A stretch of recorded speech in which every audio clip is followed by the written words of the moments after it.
नमस्कार and welcome to जी चिल्स। आखिर क्यों इजराइल दे रहा था ईरान को विस्फोटक हथियार?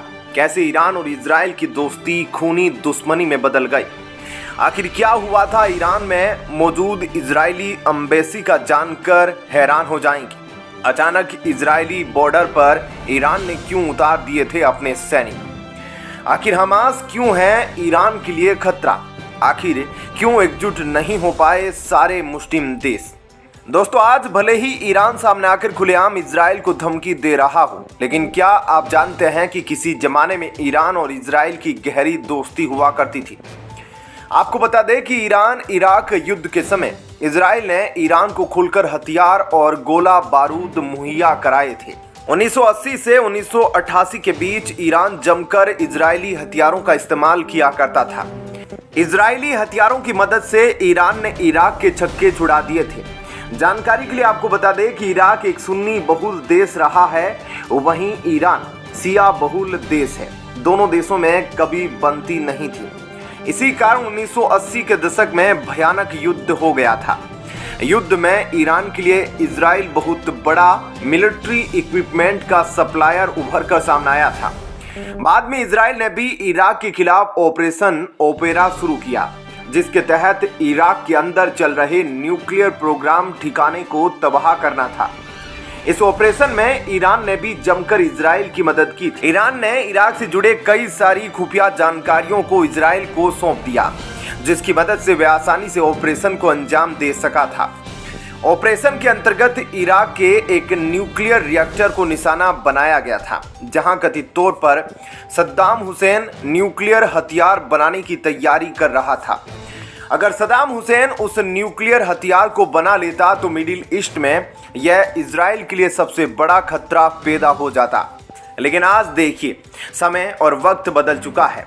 इराक के सद्दाम हुसैन का नामो निशान मिट चुका है।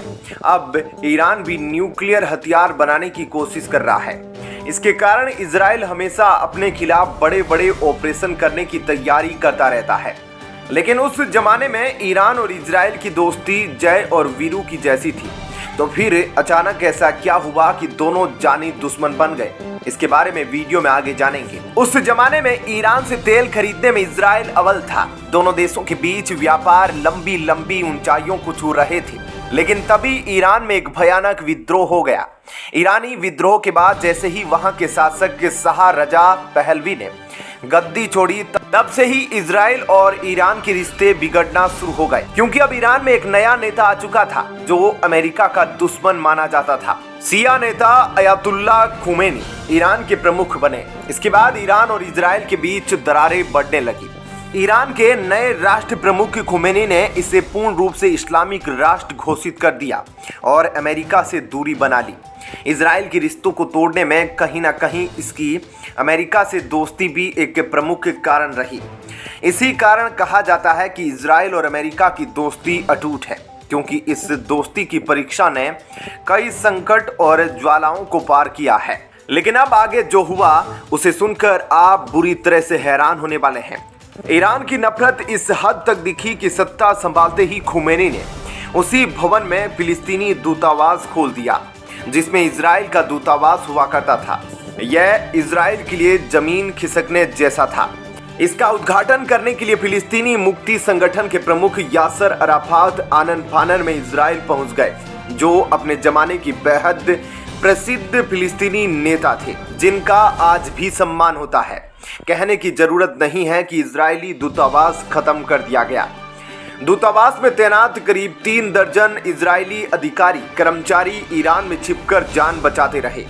ईरान में उनकी जान बचाने के लिए इजरायली खुफिया एजेंसियों ने काफी मशक्कत की थी और बाद में अमेरिकी हस्तक्षेप के बाद उन्हें किसी तरह से ईरान से सुरक्षित बाहर निकाला जा सका। सत्ता परिवर्तन के बाद अचानक हुए इस बदलाव के बाद इजराइल को काफी आर्थिक नुकसान हुआ। ऐसे में मन ही मन उसने भी ईरान से खुन्नस रखना शुरू कर दी। हालांकि इजराइल ईरान से दोस्ती तोड़ना नहीं चाहता था, लेकिन ईरान ने जिस प्रकार उसके साथ शुरू किए, उसके बाद क्रोध की ज्वाला भड़क चुकी। ईरान के नए शासक और उनके सहयोगियों को लगता था कि इजराइल अमेरिका और उनके मित्र देश मुसलमानों के सबसे बड़े दुश्मन हैं। यह सिलसिला आज भी जारी है, जिसके कारण ईरान और अमेरिका की नहीं बनती।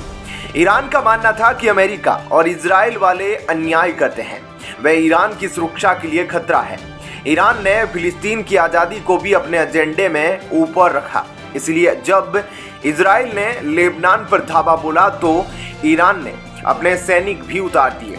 उधर सत्ता परिवर्तन के साथ ही ईरान ने चरमपंथी समूहों की मदद करना शुरू कर दी जो इजराइल के खिलाफ काम कर रहे थे। हमास, हिजबुल्लाह जैसे चरमपंथी संगठनों को ट्रेनिंग, पैसा, हथियार से लगातार मदद के बारे में इजराइल कहता रहता है।